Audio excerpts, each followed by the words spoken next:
Patrick, you made a video, I guess a little while ago now. It's been, I think, at least a year or so, all about Japan's forgotten island. What is this? What is this forgotten island?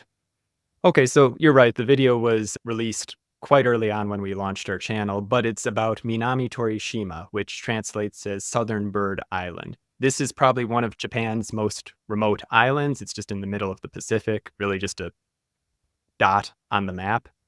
And it's the easternmost territory. But this was kind of the launch of a new mini series on the channel called Ghost Geography. We were kind of looking into weird bits of geography. Why is this a part of Japan? Why is this little bit, not a part of another country or something? And so we looked into the history of this island, which I will admit I knew really next to nothing about before I began to look into it. And there's actually a very interesting story behind Minami Torishima. Again, it's very isolated. It's like 1,000 miles from Tokyo itself, even though it is actually part of Tokyo or the Tokyo metropolis. And it's very interesting because this island had competing claims of ownership. You had the United States and the Empire of Japan.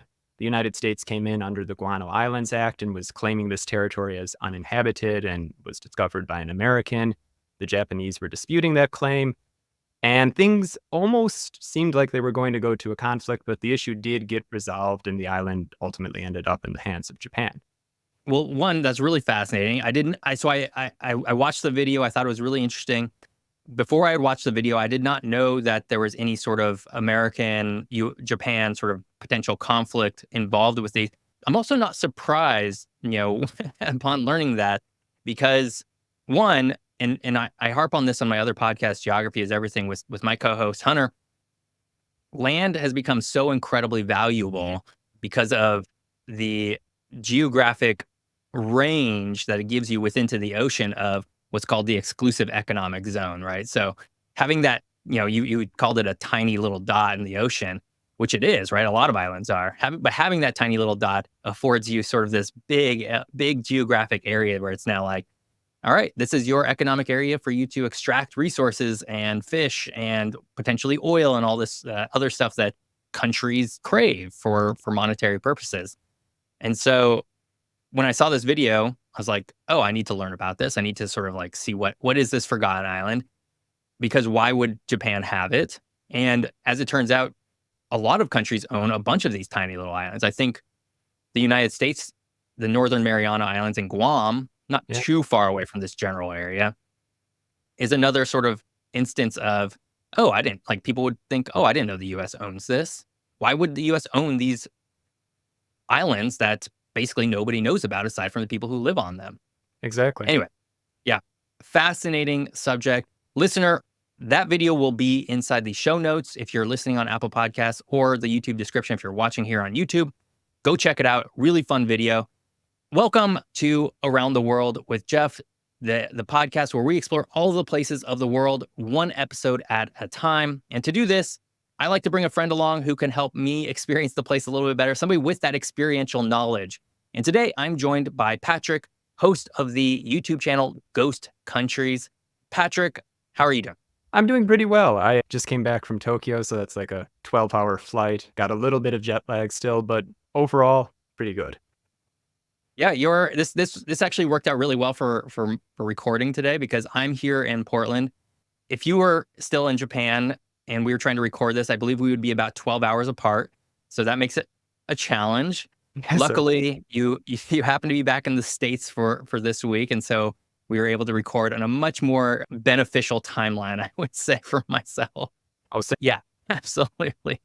So let's go back to Japan for just a quick second, because I want to know, when you were in Japan, where are you from? Like, where do you live? Okay, so I'm originally from the Chicagoland area, but I've been living in Japan on and off. I kind of bounce back and forth for about 5 years. I'm in the Tokyo area, specifically Shibuya Ward, which is pretty well known, busiest intersection in the world, scramble, all of that. It's kind of the Manhattan, I guess you could say, of Tokyo. And yeah. Yeah, and what brought you to Japan in the first place? Because you're originally from Chicago. A very different area from Japan. Yes, it is. No, I went over there on a language program quite a few years back now. And then ultimately I began working there for a period of time. And one thing led to another. And I've just kind of been there for like I said, on again, off again, but for about 5 years.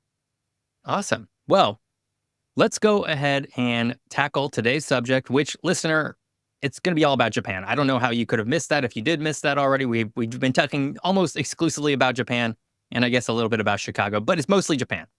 So that's going to be today's episode. Let's get into it. As with every episode, we're going to do a high-level overview of the country. We're going to sort of situate ourselves, help the listeners situate themselves. And Patrick, you're going to help us do that.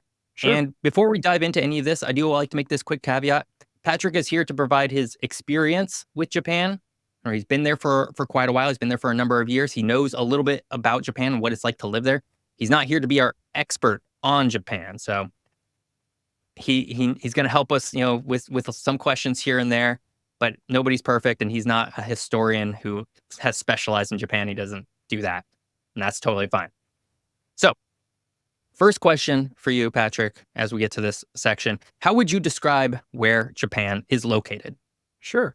So Japan is in East Asia, particularly it's off the northeast coast of the Asian mainland. So it's near Russia, the two Koreas, China, you have Taiwan down there as well. And it's an island nation. It's made up of about 14,000 plus islands. You've got the four big ones, Hokkaido, Honshu, Shikoku, Kyushu. But of course, there are various island chains. I mean, you've got Okinawa, you've got the Izu Islands, Ogasawara. And, being an island nation, that has afforded Japan a degree of, I guess you could say, separation from the mainland. This has been good and bad. That isolation over the years has protected it from conflict. But that also has allowed a unique culture to develop on the islands throughout its history.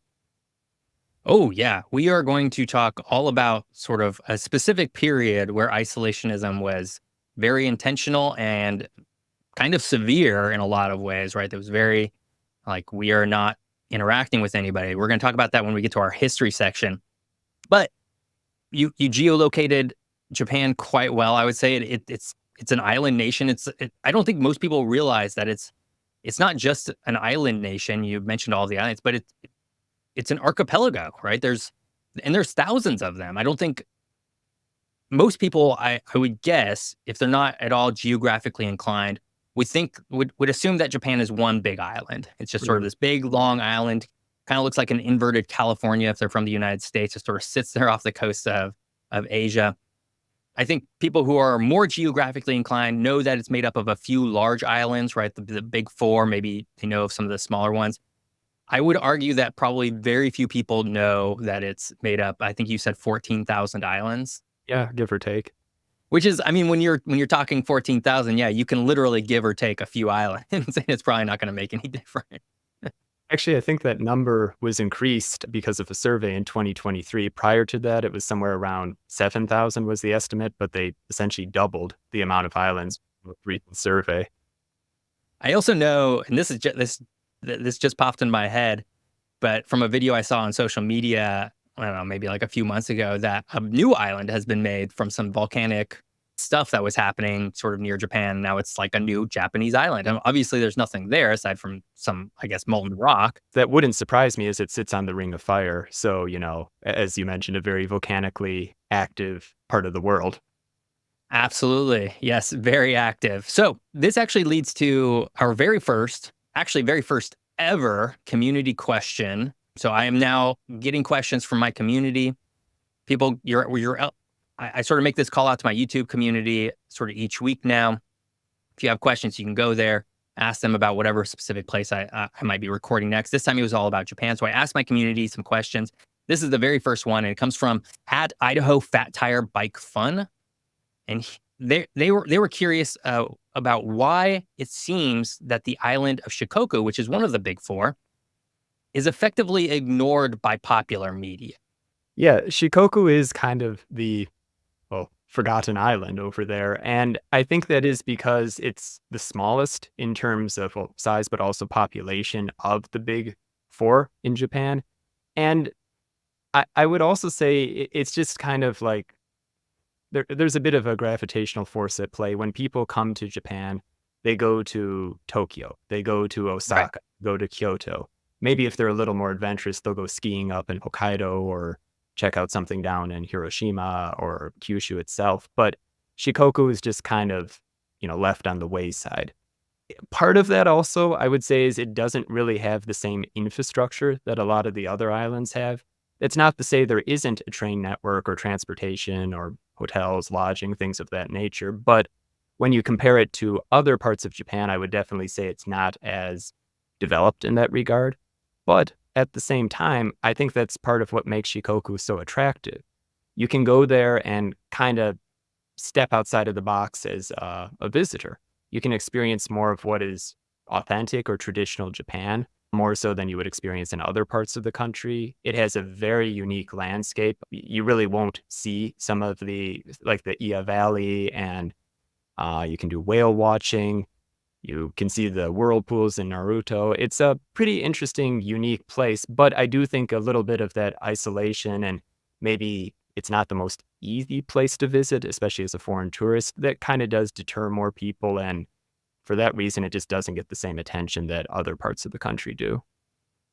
Yeah, I looked into this a little bit when I saw the question. And the reason why I chose it is because I think it was asking a very specific question about a very specific place that I didn't really know all that much about, right? I've done videos on Japan before. I broadly know sort of like the main sort of areas, populated areas of Japan. I've not actually looked into Shikoku at Mm. all. But when I did look into it, or I looked at it on Google Maps, I noticed that one city sort of popped out as maybe as the largest city, which is Takamatsu. Is that correct? It's one of the, I don't, Yeah. it's actually the largest, but yeah. The reason why that one jumped out at me is because that's sort of the place, the city that the very famous book Kafka on the Shore by Haruki Murakami was sort of based, and I love that book, and I was like, oh wow, I didn't know that this was sort of the same place that sort of I'm going to dive a little bit into, which I thought was really cool, and maybe goes against a little bit of the grain of that's not entirely left out of popular culture, although a single book certainly is not able to pull that kind of weight. You would mention sort of some of the water bodies surrounding Japan a little bit, or that it's within sort of the ocean. I don't know if this is a little political, so you can correct me or let me know. But I did want to point out that it's sort of bounded on the west by the Sea of Japan, the Sea of Okhotsk. I don't know how to pronounce that. I think it's Russian, and then East China Sea in the south, and of course the Pacific Ocean to its east. So I know different places around the world will have different names for the various seas. And is that one of the cases here? Yeah, with the Sea of Japan, you'll also often hear, at least in South Korea and I guess North Korea as well, but the East Sea or the East Korean Sea. There's a bit of a dispute over the name with that. Oh, Ongoing. there always is. Yeah. Well, I think for right now, we're going to go ahead and jump to doing some population stuff, Patrick. But before we do that, I need to make a little bit of money off of this podcast because that's how I pay for my life. So we're going to jump to our very first ad break. Listen to that, listener. Maybe buy some stuff, engage in capitalism, and we'll be right back and we'll continue on. And we're back. This is the Around the World podcast. We just ran through sort of the geographic location of Japan, sort of the high level stuff. Let's get into some population stuff now because we're a geography podcast and we focus on humans and we like to know where people live broadly. So, Patrick, maybe a little bit of a trivia question. Okay. Do you know how many people live in Japan today? I believe it's about 125 million people or in that range. I would say that you're basically correct. So, my most recent numbers come from 2023. And it says there's about 124, a little over 124 million. The reason why I say you're probably basically correct is because estimates are just that. They're estimates and they all come with margins of error. So that could be at this size of country, that could be 1 million or 2 million, plus minus. And so I'm going to go ahead and give you that point because again, close enough, right? What I thought was most interesting though, as we're going through population, is that this is actually down quite a bit from the last time that Japan did its full census in 2020, when there was 126.1 million people living there. And in fact, the country appears to have peaked in population in 2010, when there was a little over 128 million people. So in 14 years, Japan has lost about 4 million people in total population. And I think this is a well-known is this a well-known issue in Japan, or is it kind of like not really thought about? Oh, no, it's discussed on a daily basis. The demographic crisis, the population declining, the growing elderly population. I don't think you can go a single day without hearing it in Japanese media. I would say that this is not uncommon. I was talking so last week. I was talking with Gil, who's from Portugal. A lot of Europe countries, including Portugal, and I had another episode on the Netherlands with Kaylee. Mm. We sort of talk about the population in the same way, and that these countries are broadly losing, natural population, right, through natural birth, but they sort of make up for it in migration, right, Mhm. immigration. And the same can be said for the United States, right? If the United States had no immigration, we would also be losing population. And so I think what gets really curious about Japan is why hasn't immigration made up for Mm. that lack? And I don't know if you even have an answer for this, but it's just like one of those questions that are like, what isn't enticing about Japan, or is it just still like a mainstay of sort of their historic isolation sort of mentality? I think there is definitely still that mindset. I mean, Japan is by and large a homogeneous society, like something in the range of like 98% of the population is Japanese.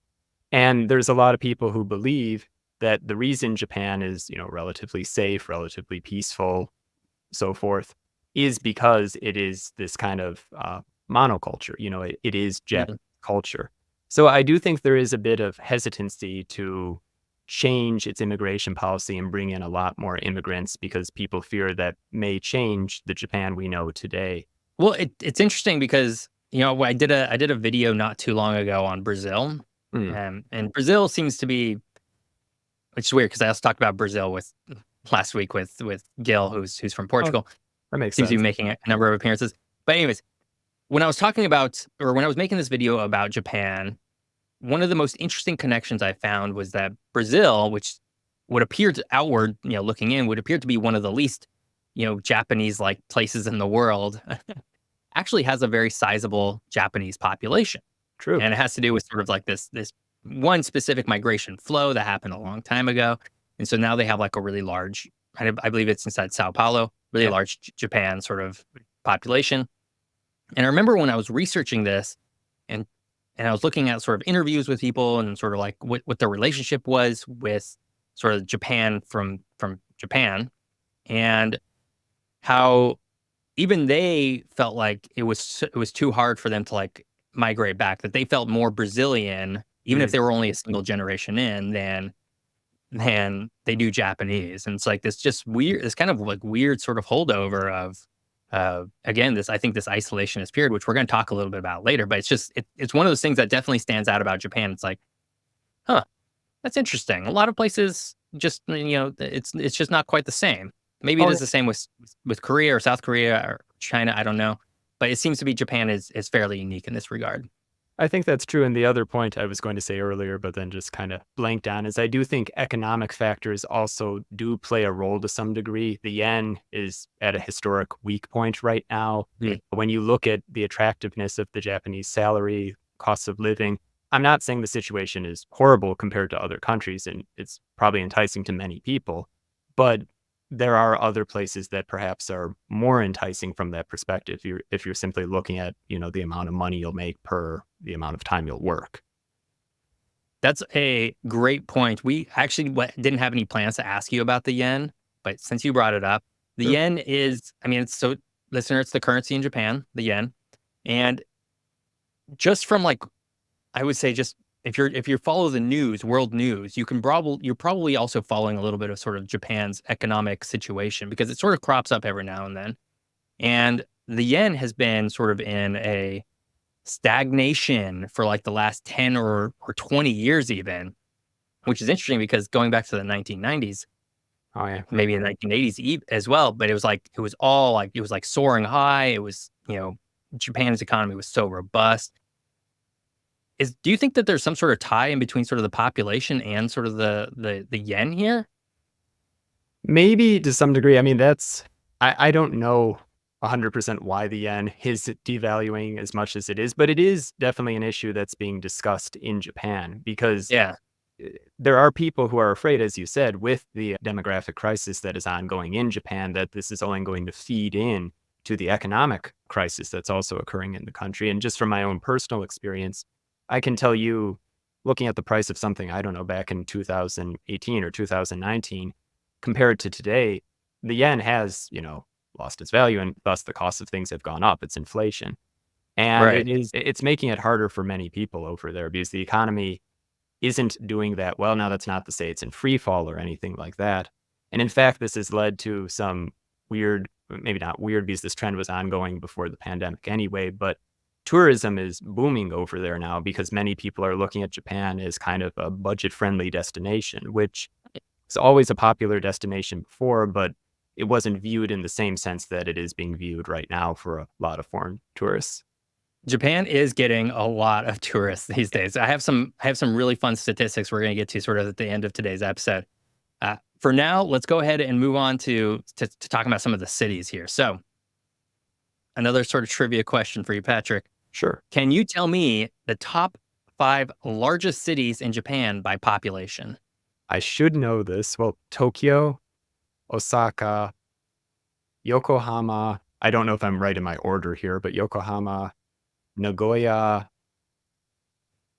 I'm going to guess Sapporo.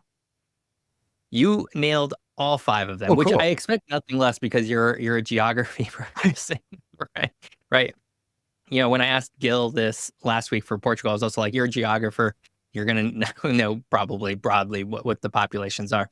But you nailed it. So Tokyo comes in at number 1, probably not a surprise to anybody listening to this. Tokyo, the city itself, very, very a lot of people. The metro area, massive, but that would be followed by Yokohama Mm. with 3.7 million, and then Osaka with 2.7 million, and then Nagoya with 2.3 million, and then Sapporo with 2 million, about Okay. even.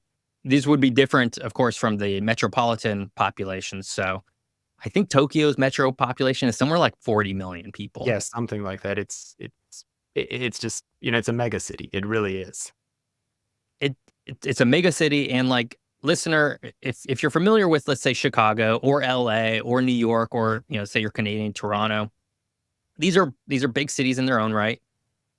New York City has about 19 million people. So just go ahead and double the feeling for Tokyo if you haven't been. That might give you a little bit of an idea of sort of what that feels like. So because we're talking about cities, let's go ahead and hit our second community question. And this actually comes from a combination of two users, or two community members, at Maryland Brony and at Rapid Thrash 1964. They were both curious broadly about the general differences between Japanese cities. And I think perhaps this question is spawning out of an idea that Tokyo is so omnipresent. It's such a big city that it sort of takes up a lot of that mind space, and sort of people understand, even if they haven't been there, they probably understand a little bit about what Tokyo feels like. So what are the differences? What does Nagoya and what does Osaka and Sapporo feel like compared to maybe Tokyo? Sure. I've traveled a lot of Japan, so I think I can kind of speak to that to some degree. And there are differences. A lot of Japanese cities do feel similar, but that's not to say they're all the same. So you mentioned Sapporo. Sapporo is very different than Tokyo. It's much more spread out. In a sense, I think you could say it has almost a feel kind of like that of an American city compared to Tokyo, which is very densely packed in there. I mean, it's, people and buildings on top of people and buildings. And then you'll have other cities like, I think Hiroshima is a good example where the transportation infrastructure is very different. They have street, while Tokyo, for the most part, is the subway and metro system. Of Mhm. course, there's plenty other means. And contrast that with somewhere like Kyoto. While Tokyo is all concrete, stainless steel, glass, it's a pretty modern city, at least in terms of its architecture. Now, you could argue about whether it's a style you like or not, and different parts of the city have different characteristics, but Kyoto is definitely somewhere you can see much more traditional Japanese architecture. It feels, I guess, more stereotypically Japanese in that sense. Interesting. You just gave a really good overview, I think, of 3 really large, or 4 really large cities that I think does pinpoint some of those unique differences. And you could honestly I would say that probably, if somebody was asking a similar question about Europe, I think people would obviously have similar ideas. Like, what's a difference? What's the difference out of French cities compared to Paris, right? Because there's these popular ideas, and same with the United States. How is the rest of the city, the rest of U.S. cities different from Chicago? Let's say. So really great answers. Hopefully you guys love the answer. We're going to go ahead and do our next ad break, and then we're going to come back and we're going to dive into some of the history. We're going to get to, I would say, the heart of some of these isolationist sort of policies that might still persist a little bit to today, because that all came from somewhere specific. So let's go ahead and do that, and we will be right back. And we're back. This is the Around the World podcast. We are talking all about Japan. We just ran through some population stuff, some city stuff. Now we're going to dive a little bit into the history, because we already sort of hinted at what was going on with maybe some of the stuff today that has its roots in something that happened a little while ago. But before we get to that, I always like to ask this question because I think it's a fun question to ask people who are broadly familiar with the area. So, Patrick, as somebody who lives in Japan, who's familiar with Japan, what do you know about the history of Japan that you think most people who don't live there, who don't interact with it daily, probably wouldn't know? It's a good question. There's a lot of things I could say for that, but I think the one that kind of has a overarching theme here is that a lot of people view Japanese history as kind of monolithic, like it is just one note from, beginning to end. And that is true to some extent, but within that, there's a lot of chapters that I think are completely overlooked. So what I mean by that is, like, aside from the Yamato people, you also have the Amishi, or the Ainu, or the Ryukyu people. There's all these different peoples who inhabited the Japanese archipelago at various points in the historic past, some of which are still there today. And I think that gets overlooked. Too many people look at it as just, the things we're most used to, especially, I think, more the contemporary history of Japan. But there's a lot of nuances and unexpected, I don't know, ways that Japanese history has gone over the years that I think deserve more attention. There should be a little bit of a spotlight given to these. At least that's my thoughts.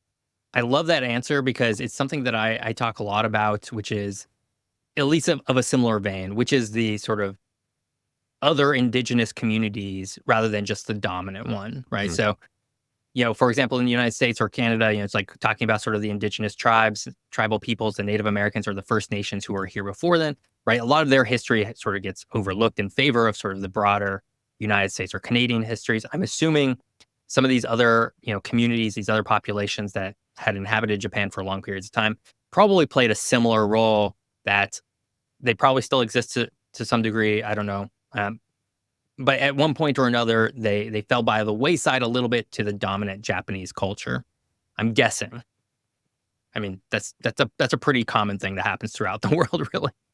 Well, honestly, you could compare, and I mean, it is a history that has some contention, but you could compare how the Yamato expanded into northern Honshu and then eventually Hokkaido. So you have the Amishi and the Ainu, which maybe more than likely were two distinct people. There's some argument about, whether they're related and to what extent. But you could say in many ways it mirrors the expansion of the United States into the West, Manifest Destiny and so forth. And it is a very interesting history that I think is getting more attention today, but for a very long period of time was kind of overlooked. Right. Well, let's dive into some of this history, because I think maybe some of this happens before, but we're going to dive into one very specific section. Before we do, I'd like to make this caveat. Once again, Patrick is here to lend his experience. He's helping us answer some of these questions with his experience, but one, he's not our history expert here, and we're looking for broad themes. We're looking to having a conversation. So, just want to make that totally clear. Two is that Japan has, as you kind of already alluded to, a deep and complex history that spans a long period of time. Of course, we're going to roll through this in like 10-ish minutes. We don't have the time to go through all of this. So I've picked a couple of key moments that I think sort of allow us to get to sort of the Japan that we know today, which I think is probably the most important aspect of this podcast history section. All that's to say, listener, is if you are intrigued by sort of what we're saying, but we don't dive deep enough into a specific part of it, go check it out. Go do your own research. Go learn about Japan. It's a wonderful place to learn about a lot of very deep history. So with that said, let's go ahead and jump back to the 1600s, because this was sort of the beginning of a time known as the Edo period. Patrick, what was the Edo period, and sort of what happened after that sort of that phase of Japanese society? So the Edo period really was a transformational period in Japanese history. This was when the Tokugawa shogunate came into play and ruled over Japan.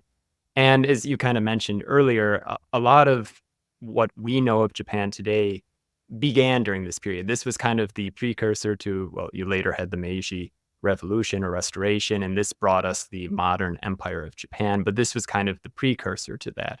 So there was a significant amount of economic modernization, urbanization. You had the development of the arts and various aspects of Japanese culture during this period of time.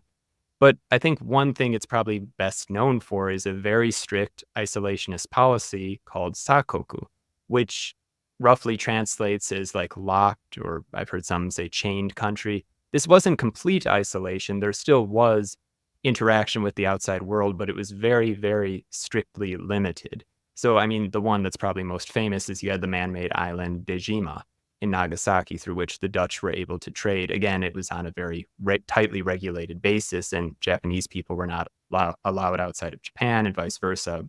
Foreigners were not allowed into Japan under, well, threat of death or imprisonment at the very least.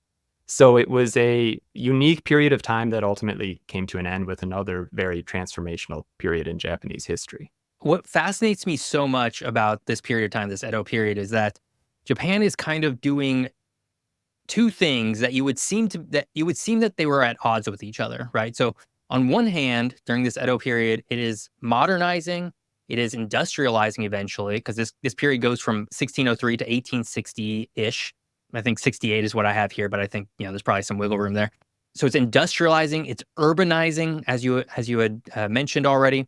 So that's on one hand. On the other hand, it's also isolating itself. And these two things typically don't go hand in hand, right? So if you're industrializing, for example, as a country, you are typically engaging in a level of trade and monetary practices with other countries, because the idea is that you're industrializing to create goods to then export, to then bring in more money. They did have some trade going on, but it just seemed so much more locked down. It seems so much more isolating that it almost stands up against all sort of, economic logic, right? Mhm. It's like, it just doesn't seem to make sense. But it did end up being a very successful period overall for Japan, right? This whole 200-year period really created the Japan that would come after. And without it, it's kind of hard to imagine sort of where Japan would be today. One thing I wanted to point out is that, and you can correct me if I'm wrong, but this is Sure. sort of what I have in my notes, that Edo was the original name of Tokyo. Was that Yeah. correct? Yes, it was. So, and to me, it's like, why did they change the name to Tokyo from? Well, so Edo was the original name of the city, and that's also why the period is called the, Edo period, Edo Jidai. Sometimes you'll also hear like O Edo, which is like Great Edo because of the historical significance of the period. And that's also where the Tokugawa shogunate came into being. This was the capital. But the reason they renamed it was the Meiji Restoration. This was after the emperor was restored and the shogunate was put to an end following you had the Boshin War after that. So that was essentially Japan's civil war. And you had a little holdout of shogunate loyalists up in what was then called Ezo. Nowadays it's Hokkaido, the northern island. But this was just, I guess you could say, marking a new chapter within Japanese history. This was doing away with the shogunate. It was solidifying that the emperor had come back to power. This was going to be the Empire of Japan. And thus it was renamed Tokyo, which essentially is Eastern capital. That's fascinating. And again, I like to bring parallels back to most of my audience is US based, or Canadian based. So I always like to bring back comparison, but this seems to be pretty similar to, if you go back to the 1700s, I think it was 1700s, maybe late 1600s, New York today used to be Mhm. called New Amsterdam, right? It was a Dutch colony. It was founded by the Dutch. And at one point, the Dutch and the English got into a war, or the British, and they lost that war, and therefore they lost New Amsterdam. And what did the British do? They immediately turned around and renamed it from New Amsterdam to New York, because Well, they wanted it to be named after one of their cities, or I guess probably the Duke of York, and really put their stamp on that this is a different time. This is a different era. Mhm. And I feel like it's a very common thing that occurs. And I don't think I knew quite that was going to be the reason for this, but it makes so much sense after you just explained it. So you talked a little bit about the Meiji period, which came after the Edo period. This was the restoration of the emperor of Japan as sort of a central sort of figure, a very prominent, powerful figure. And this is what would effectively lead in terms of a string into what we would more commonly know as into the early 1900s as Imperial Japan. And this would sort of Japan would then go and invade China and start doing all kinds of stuff. The Korean peninsula, and then eventually this would culminate in them attacking the United States and Hawaii. I'm curious, if we jump a little bit ahead, because World War II, I think this is all very well known. We don't need to dive into it. I'm curious to know I'm curious to know how the people in Japan look back on the events of World War II and that period of Japan and sort of their reflections of that. So, yeah, that's an interesting subject because there definitely is, well, remembrance of the events of World War II in Hiroshima and Nagasaki. Obviously, there's the Peace Memorial and various other Mhm. museums and to the atomic bombings. And every year on the anniversary of those dates, you do have a memorial service there. You'll have TV programs looking back at, again, the atomic bombing specifically, but also the war more generally. And in Okinawa Prefecture, this is a little bit different than the rest of Japan, but you also have what in English is essentially Okinawa Memorial Day, which commemorates the end of the Battle of Okinawa and how that impacted the people there. So these events are not forgotten within modern Japanese society. And I would say mostly the theme you kind of get is regret. It's, when you look at the impact, how this negatively impacted the Japanese people, the nation, all that occurred, not just in Japan, but beyond it as well. I think the theme, if I could kind of like sum it up, is like never again. Learn from the past, but let's not repeat these mistakes. And in part, that's why there is such a strong anti-war lobby or maybe lobby's not the right term, but sentiment in Japan. When you look at some changes that have occurred with the self-defense forces, there's a lot of pushback over things that I think maybe in the US would be considered not really that serious when talking about national defense. But in Japan, there are a lot of people who fear making changes to what ostensibly is a pacifist constitution, or certain aspects of it at least, will lead Japan back into a position it was before. And of course, there's people who argue against that, saying, no, Japan has to do this for its own defense. And, if it doesn't take these steps, there will be conflict or problems in the Asia Pacific region. But back to your question, I think the overarching theme is not to let the events of World War II ever happen again, or something similar to that. I think we should all be so lucky to live in a country where there is a large sentiment against sort of militarization. Obviously, again, that's not something that we can really enjoy here in the United States. That's not something we've ever really had, certainly not since World War II. It seems like a lot of countries would benefit from that same sort of mentality, I think. Because war is not great. It's Sure. it's it's a pretty awful experience. I've not been a part of one myself, but outside looking in, I don't want to be a part of one. So that seems to be a good idea to have. Let's go ahead and jump to sort of our final question in our history section today, and that this is sort of my hot and not section, right? So I like to ask this question of my guests, and it is, what would you or who would you say is Japan's most famous person in history, and then who would you say is its most infamous person? So, okay. For the most famous person in history, I think Oda Nobunaga probably takes the cake for most Japanese people. Of course, there are more modern historical figures I think are also very influential. Shinzo Abe being, the late prime minister, he probably holds a pretty big role in the minds of most Japanese people. But Nobunaga kind of is the guy who began to create what is a unified Japan. He was you know, leading figure in the Sengoku period, which was kind of the warring state period. He led to the downfall of the Ashikaga shogunate and consolidated power, and then his successors eventually would create the Tokugawa shogunate. So I think for most Japanese people, if we're talking about like, historical figures, he definitely is at least one of the, top figures for most people. And for an infamous figure, that one's a little harder. If we're staying in the historical sense, there's Akechi Mitsuhide, who actually was the guy who betrayed Nobunaga. Oh, There's interesting. all these theories about why he betrayed him. And I don't want to say he's like the Japanese equivalent of Benedict Arnold. You could maybe kind of make that argument. But there's a whole bunch of theories over why this happened. Some say it was just he wanted power. He had his own personal ambitions, and that's why he did what he did. There's other people who say there were a series of insults from Nobunaga, which ultimately led Mitsuhide to do what he did. I've heard stories about Nobunaga throwing out like decorative plates that were Mitsuhide's, or kicking him or belittling him, and he supposedly held a grudge. But it's still a mystery. We don't know exactly why he did what he did, or at least it's debatable. But I think he's definitely a historical figure that maybe fits that mold. If we look a little more recently, though, I think there are some other infamous individuals from Japanese history.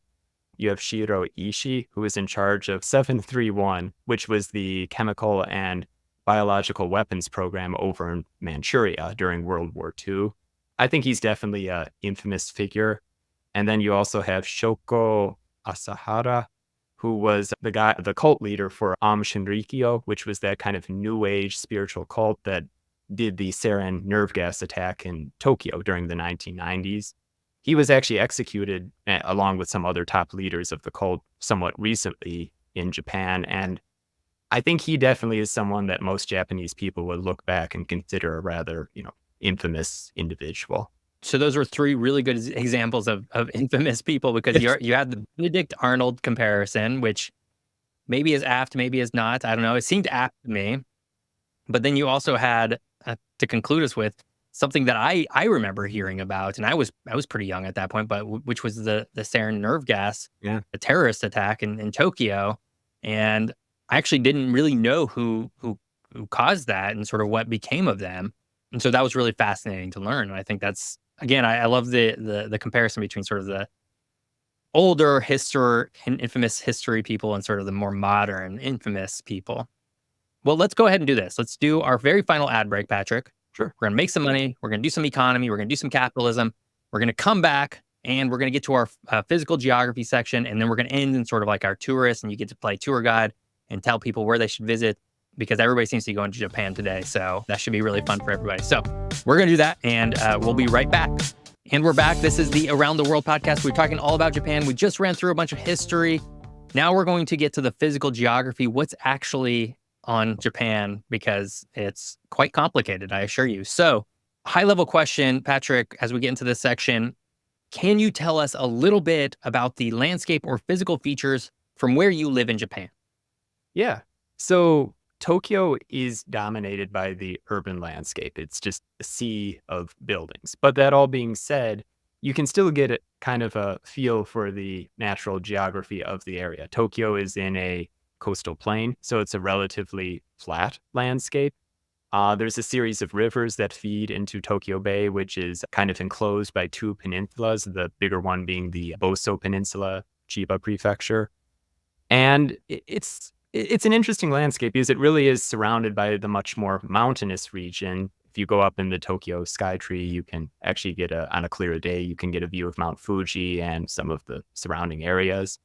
And Japan has expanded also. Tokyo itself has expanded because I don't know if we didn't go into detail about this, but most of the country is relatively mountainous. I think something like 70% of it is pretty mountainous. So most of the urban population is pushed into narrow river valleys or coastal plain areas.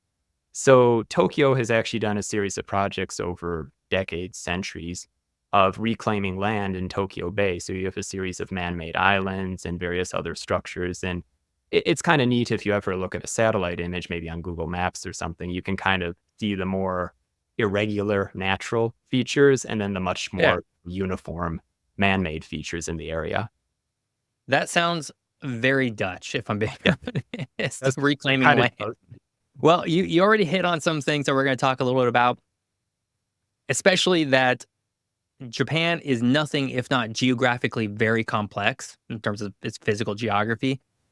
In fact, it is directly, and you mentioned this way at the beginning of the episode, it is directly within the Ring of Fire, right? This is the big Pacific ring that sort of encapsulates the edges of the Pacific Ocean, wherein everything that sort of, all the landmasses that sort of touch it are seismically active, volcanically active, and just, active in a lot of different respects, like the topography, right? There's a lot of mountains, a lot of mountain ranges. So, for example, here where I am in Portland, I am surrounded by mountains. I am in a river valley myself. I have, I'm sort of nestled right in the Cascade Mountains, but then there's also some other mountain ranges nearby. This is sort of a similar sort of volcanically, tectonically similar area that Japan finds itself in.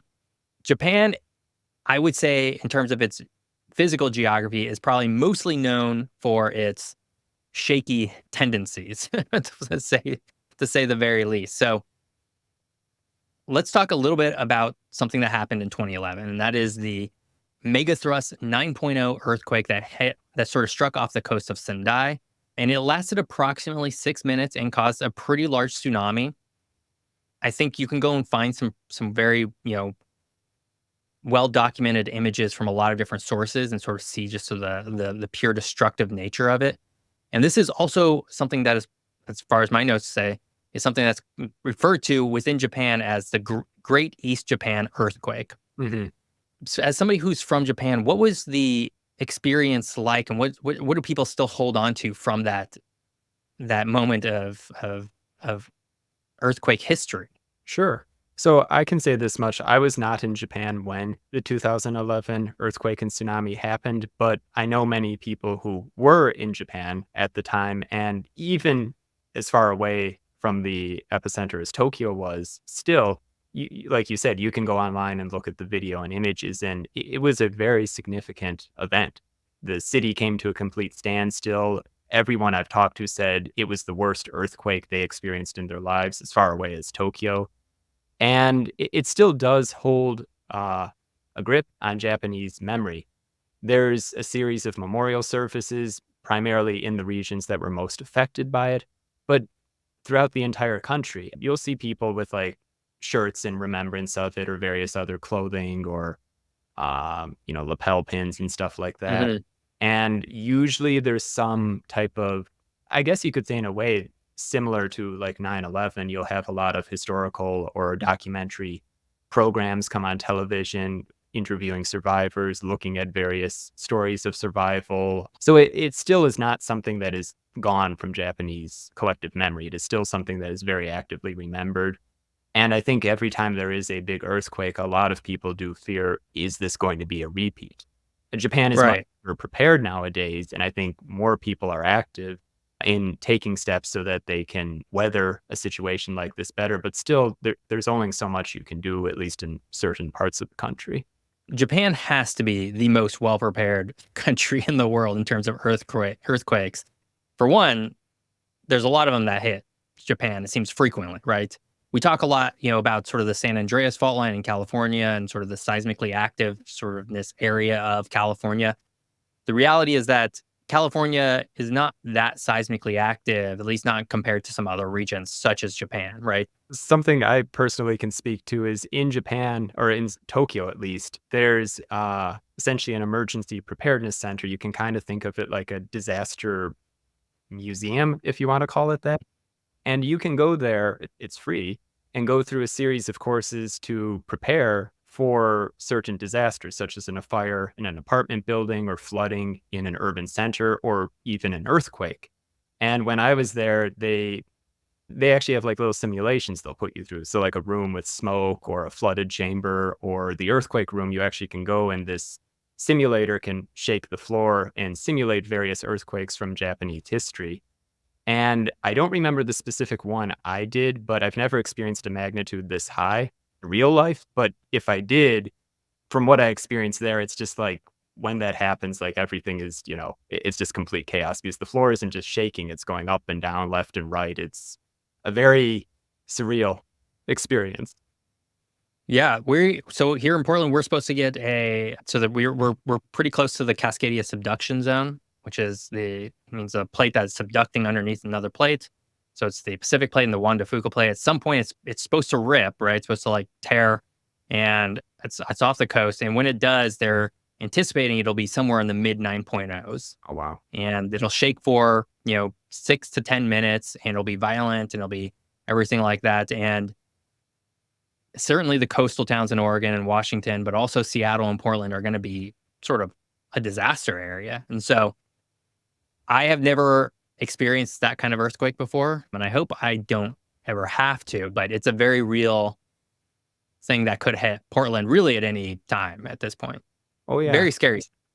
No, Speaking of earthquakes, you've been in Japan now for, you said 5 years or so. You had to have felt one. So what happened? What was that experience like? I felt many earthquakes. I would say on a regular basis, like maybe every few weeks, there's at least a smaller one. So Tokyo, most of the earthquakes that occur near Tokyo, now this is not the rule, they can occur in many different parts of the country, but at least in the Tokyo area, you usually see them happening near Chiba or Ibaraki Prefecture, which are the two coastal prefectures going toward the Pacific. But even though they occur there or in the ocean near those prefectures, you still will feel it over in Tokyo. And sometimes it's nothing much. Sometimes you just feel a little vibration or you'll notice things shaking a little bit.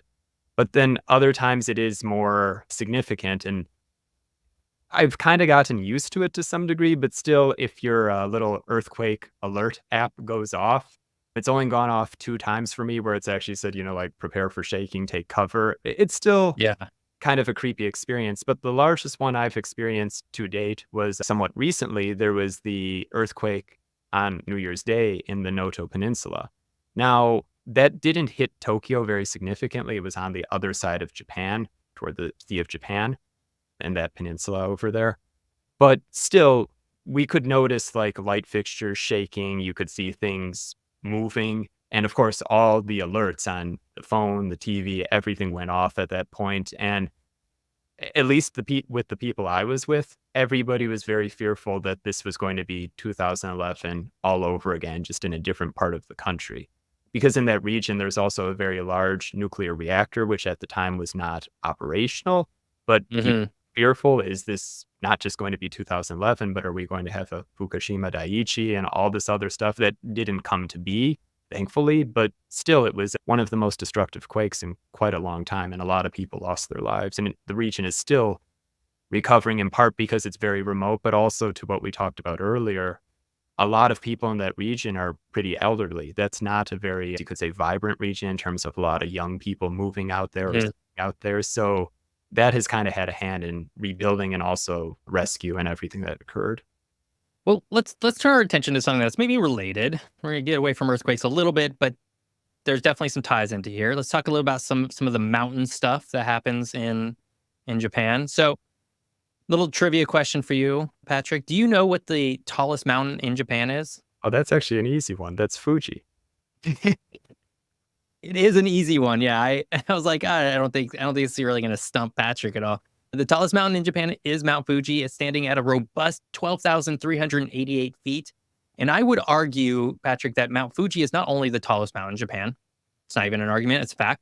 But I would argue that it is one of the most, if not the most famous mountain in the world, maybe outside of Mount Everest, the tallest mountain in the world.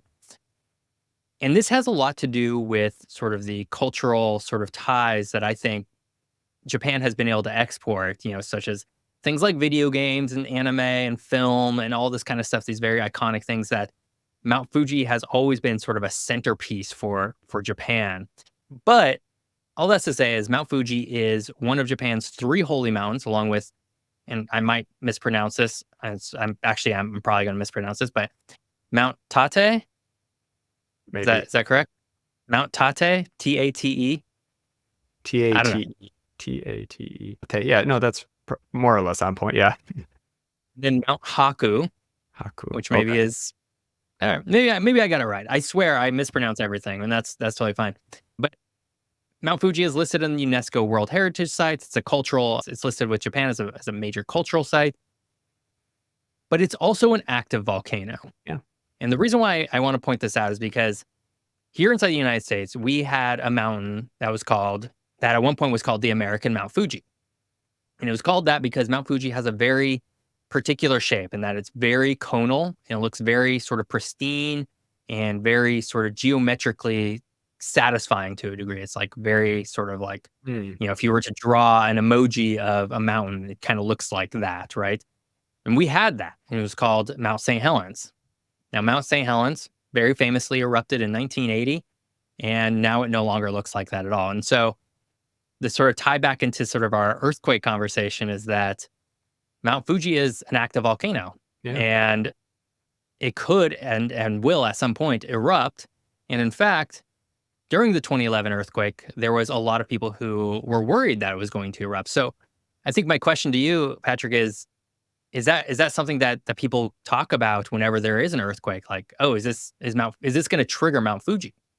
I'm sure it is discussed. I haven't heard it discussed in like the national media too often, but to your Mhm. point, I actually did a day trip to a smaller city called Fuji Nomia, which is in Shizuoka Prefecture. It's about 2 hours, 2.5 hours by train outside of Tokyo. And there you can go to the Fuji World Heritage Museum. And in that museum, they had an extensive exhibit talking about exactly that. If Mount Fuji were to erupt again, what would happen? And kind of like Mount St. Helens, at least expected, part of the dome would collapse. And this Mhm. packed a lot of communities in the vicinity of Mount Fuji all the way down to the Izu Peninsula. So I do think it is a topic that is discussed. And there is kind of a growing sense that, well, it's probably going to happen someday because I forgot the regularity that Fuji's eruptions, but it will. I forgot if it's overdue or it's expected to happen within a certain period of time, but it's kind of like Yellowstone, where it's eventually something probably is going to happen. I don't know when the next time it's supposed to. I also don't know. I didn't look into whether it was overdue or anything. I can tell you when it last erupted, though, and that was all the way back in the year 1707. So it's been a minute since Yeah. it's erupting. Now, of course, when you're talking geologically, sometimes things will go thousands of years without erupting or doing whatever it is they're supposed to do. And so maybe it's quite normal. But also it's like, okay, it didn't erupt, 30 years ago like Mount St. Helens did. So maybe it is due. Yeah. I think my final thought on that is that if we look at sort of the mountains sort of nearby Mount St. Helens, Mount St. Helens, of course, most recently erupted. It's in Washington State. There's Mount Hood, there's Mount Rainier. These are all active volcanoes. However, they're still expecting that the next one to erupt will be Mount St. Helens again. So maybe the amount of time that passes or doesn't pass doesn't actually mean all that much as it turns out. Let's do this, Patrick. Let's go ahead and jump to well, actually, let's do one last community question. This comes Sure. from at Argonaut and ties into the physical geography a little bit. And I think it's a fun question. But what natural resources does Japan have on their island? Because islands can typically be kind of devoid of very specific natural resources that are very valuable, right? Yes, and Japan, for the most part, doesn't really have a lot of natural resources to speak. They import almost Yeah. everything. But that being said, they do have some resources. I would say almost all of the islands have a pretty decent timber industry. There's also Okay. a fair amount of agriculture space, not in the mountains, of course, but the river valleys and the more flatlands. And this kind of does vary from island to island, like Hokkaido, which kind of has a climate more akin to the Pacific Northwest, British Columbia, something kind of like that. You'll have a lot more dairy being produced up there. So you've got Hokkaido milk and ice cream, butter that's very famous in Japan. And then you'll have other islands that have more warm, kind of subtropical climates, Shikoku being one of them, that grow specialty fruits on a year round basis because the winters are relatively mild. But in terms of actual resources, it's kind of scant. It really is like timber, some agriculture. Some of the islands do have coal and other metals and stuff, but in a historical sense, these were valuable. But in the modern economy, it's not really anything that's commercialized.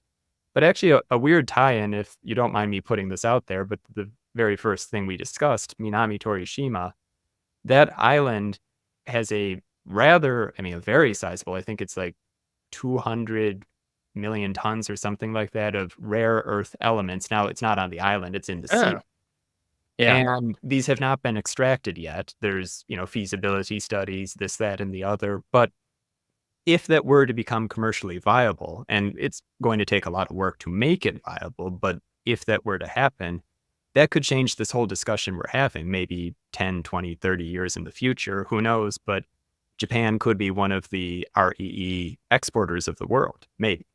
Well, I think if nothing else, based on your answer, Patrick, it's even more remarkable to me that Japan, with a limited amount of natural resources, has been able to become an economically dominant sort Yeah. of player. Again, going all the way back to when they were starting to modernize in that Edo period and industrialize and do all this kind of stuff, because typically a lot of countries do that on the backs of, oh, they found a big reserve of whatever is most valuable at the time, and that sort of propels them. It seems like Japan sort of had to do it without Yeah. maybe an abundance of those that sort of resource driven economy, which is very impressive. Let's do this. We're gonna hit our very final section, and we're gonna talk all about sort of the tourism and everything that goes into that. So this is sort of the section that I think most people probably listen to this podcast most for, but that's why I put it at the end so that people have to stick around. And people definitely can't fast forward through an entire episode. So that's definitely not something people can do. First question, Patrick, as someone who lives there, if somebody only had a single day to visit Japan, but they could go anywhere, do anything, where would you send them? Okay. So that is a tough question because there's a lot of places I think are worth visiting in Japan. I think for most people, the answer is probably going to be Tokyo, because even though it is very over touristed, there's still most of what people want to do, their bucket list. You can hit a lot of it there. If you want to experience Japanese food, it's there. You want to see history, there's plenty of museums, shrines, various other things you can do. So I think Tokyo is that main point or a main destination for a lot of people. But if I were to venture outside that box a little bit, a personal recommendation of mine would be Beppu, which is a smaller city on Kyushu in Oita Prefecture. This is a very interesting location because it's a hot spring city. So everywhere you go, there's onsens. A lot of houses have private onsens, the geothermal mineral baths in their house, actually. And it was a surreal experience while you're walking down the street out of the sewers or the various vents on the street. You have steam coming up. There's actually street vendors who will cook food for you using the steam as the main way of cooking the food. And what's really unique is there's something called the Seven Hells of Beppu, at least that's the English translation. And these are various geothermal springs, but because of mineralization and other things, they have very bright different colors. Like one is like a sapphire blue. The other one is a very kind of like blood red. You've got various ones in between, kind of like a more greenish blue and stuff like that. It's a very, very interesting experience. Plus, you can cook food in the hot springs and actually go not into those ones, but other ones you can go into. I don't know, it's a very unique area, different than any other part of Japan I've been in, though there are some other towns like this as well.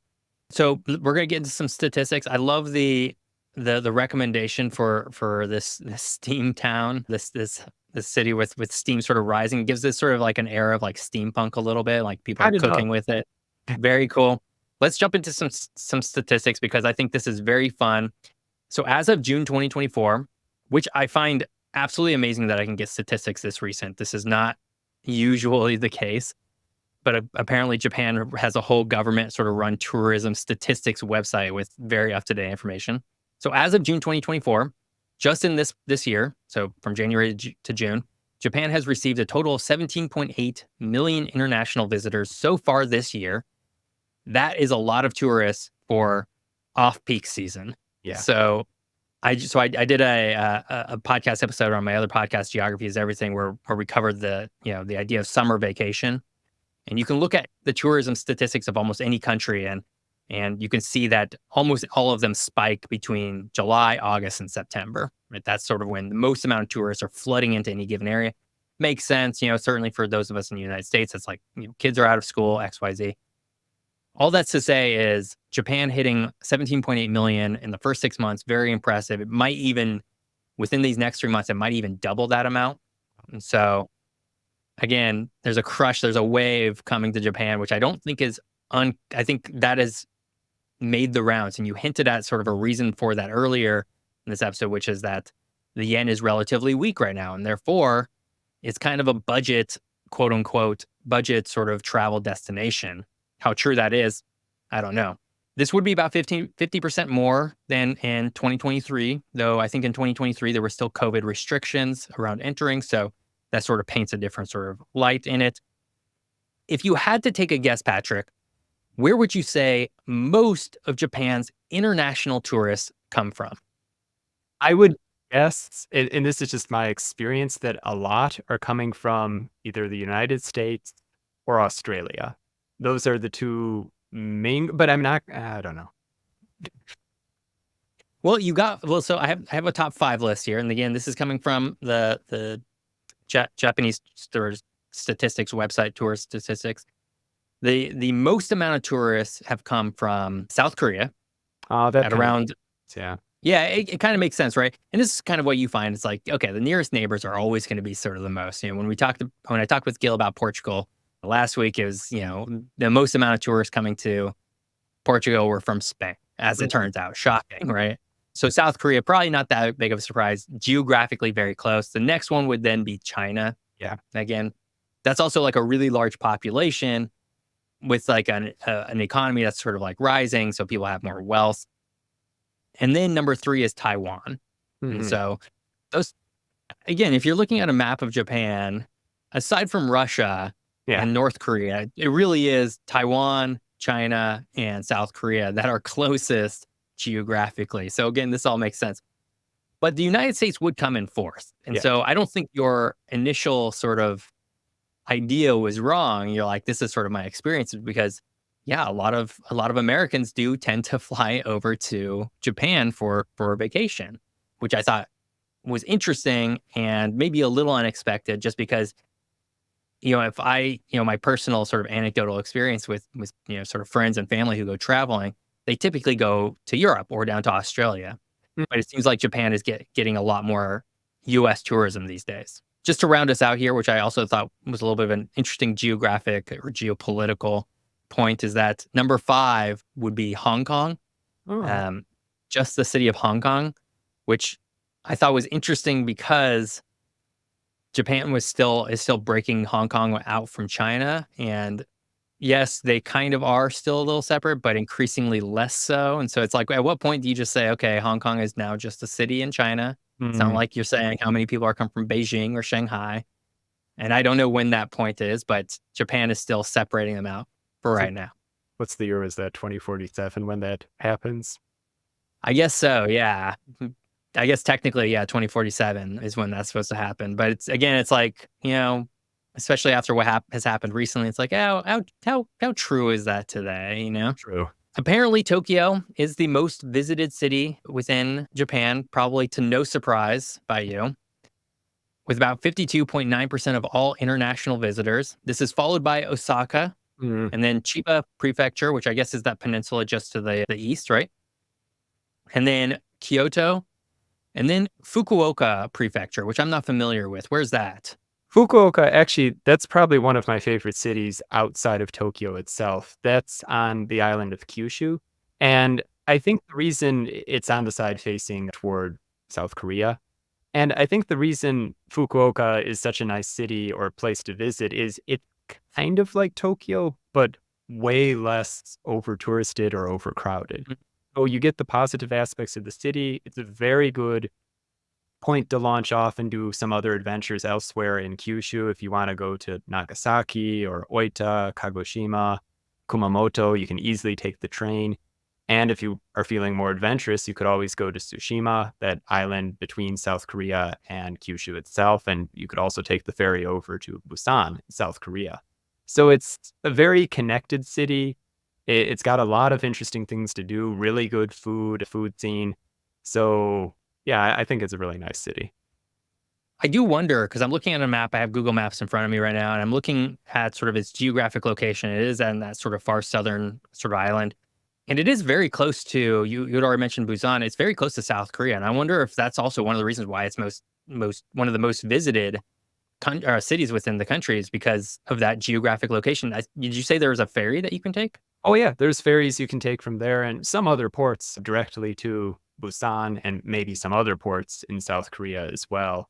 So yeah, and I do know to your point, there are a lot of South Korean tourists in Fukuoka. Well, Patrick, let's get to our last question. It's something that I'm dying to know. Sure. In your opinion, would you recommend visitors take the Shinkansen if they travel to Japan?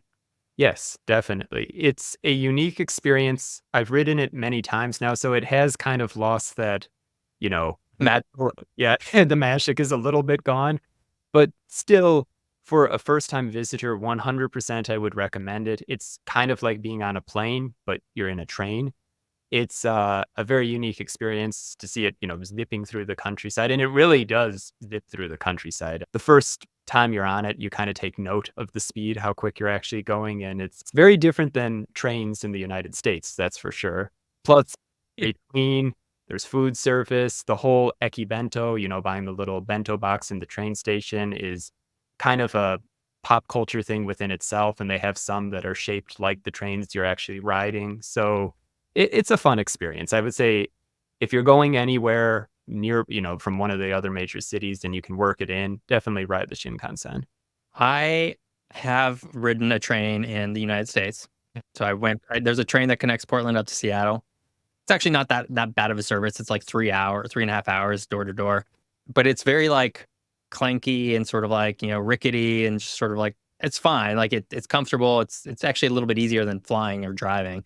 But I've also seen some videos of people riding the Shinkansen and just how smooth it is and how, I guess, for lack of a better word, how elegant it Yeah. kind of is. Right. Oh, yeah. It's completely different than anything I've experienced elsewhere. And that's not me saying there aren't other nice trains elsewhere, but it's something I associate with Japan. Well, you heard it here. If you go to Japan this summer, you want to see someplace else other than Tokyo. Let's say you're flying into Tokyo because you're probably going to fly into Tokyo. Take the Shinkansen somewhere. Go somewhere else. Check it out.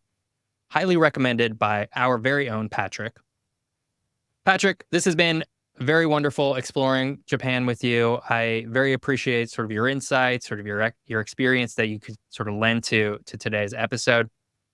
Tell our listeners where they can find your stuff. So I'm the host of Ghost Countries, which is a YouTube channel. You can just search Ghost Countries on YouTube, and I'm sure you'll find us. We explore a whole bunch of different chapters of lost history. Our primary focus is, ghost countries. So these are countries that don't exist anymore or kind of have disputed status, trying to become a country, unrecognized states, things of that nature. But we do also dive into, like I mentioned, we have a mini series about ghost geography. These are random bits like, why does this belong to this country? Why is there this enclave, this exclave, what have you? And yeah, so if you have any interest in geopolitics or history, especially maybe lesser known chapters of it, check us out on YouTube. Well, because I can look at my statistics on YouTube, I can almost guarantee you that my audience is interested in your content. So go check that out. The video that we talked about at the very beginning of today's episode is linked inside the description or show notes if you're listening on a podcast app. Go check that out. It's a fascinating video. Go subscribe to Ghost Country's YouTube channel. It's a wonderful channel. And I think it's really high quality content, which is sort of what we all strive to do and create. So very fun stuff. Thank you so much for listening. This has been fun. I really enjoyed this. Next week, we are heading back to Europe and we're going to talk with one of my friends who's a journalist who's situated sort of in the Bavaria region. And her name is Claudia Kostler. And we're going to talk all about Germany. Well, we're actually going to talk all about Bavaria specifically. So sometimes I like to do a whole country. Sometimes I like to break it out a little bit. I thought doing Bavaria would be very interesting before I launch into a full episode of Germany. So come back. We're going to do that episode. It's going to be a lot of fun. And I guess until then, please stay geographical, learn about geography, do all that fun stuff, and come back next week and watch all my other stuff and watch all of Patrick's stuff and do all this fun stuff because we love doing what we do. And I guess I'll see you then.